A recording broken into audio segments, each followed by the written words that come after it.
Gunung Kawi terletak di Desa Wonosari, Kabupaten Malang, Jawa Timur, dan terletak sekitar 15 km dari kota Malang.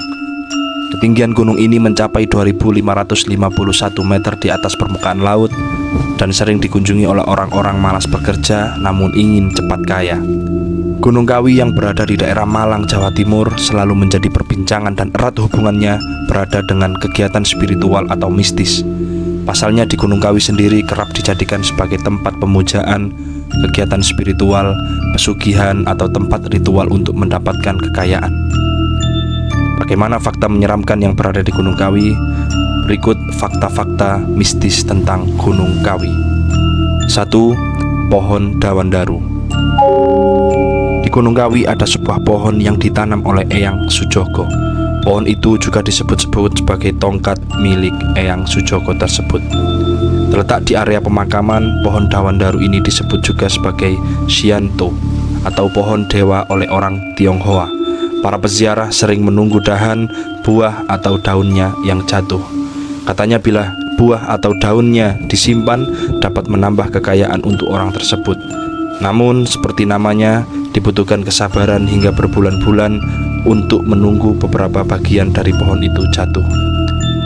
2. Rumah Padepokan Eyang Sujogo. Pertama kali didirikan di Blitar, Jawa Timur, rumah Padepokan ini dikabarkan memiliki koneksi dengan pesugihan Gunung Kawi.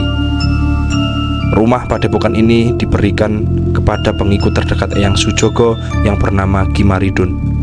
Terdapat berbagai peninggalan yang dikeramatkan oleh Eyang Sujogo, antara lain bantal dan guling yang berbahan batang pohon kelapa, serta tombak pusaka semasa perang Diponegoro. 3. Petilasan Prabu Sri Kameswara. Terdapat di ketinggian 700 meter dan sekitar setengah jam dari makam Eyang Sujo dan Jugo, terdapat sebuah keraton yang pernah menjadi milik Prabu Kameswara.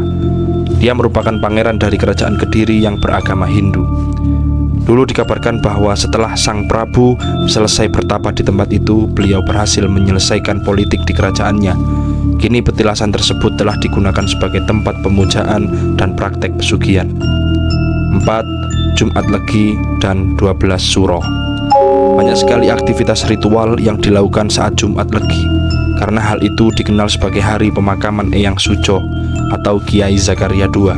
Sedangkan tanggal 12 bulan Suro adalah hari diperingati wafatnya Eyang Sujo, Raden Mas Imam Sujono.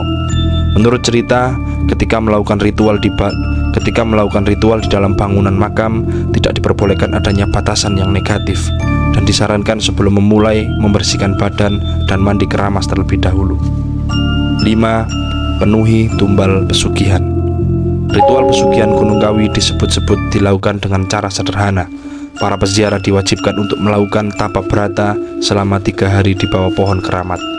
Namun sebelum melakukan pertapaan, pelaku pesugihan diwajibkan untuk melakukan mandi suci yang dipimpin oleh juru kunci di sana. Saat melakukan penyucian ini, pelaku pesugihan harus melakukan kontrak mati dengan penguasa gaib Gunung Kawi. Setiap orang yang meminta pesugihan harus menawarkan untuk memberikan tumbal nyawa setiap tahun. Hal ini guna untuk melanggengkan kekayaannya. Mengerikannya, tumbal yang diminta adalah kerabat yang masih memiliki hubungan darah dengannya. Setelah melakukan ritual, daun dawandaru akan jatuh dan pelaku pesugihan harus menyimpan daun itu seumur hidup. Dari mitos yang beredar, daun dawandaru mampu memberikan rezeki dan memberikan uang gaib setiap hari. 6. Air bertuah. Di kawasan pesugihan Gunung Kawi juga ada kendi yang berisi air bertuah. Air itu disebut mampu menyembuhkan berbagai macam penyakit. Banyak yang tidak percaya air bertuah ini disebut sebagai tetesan dari sumur Zam-Zam. Itu tadi fakta mistis dari Gunung Kawi.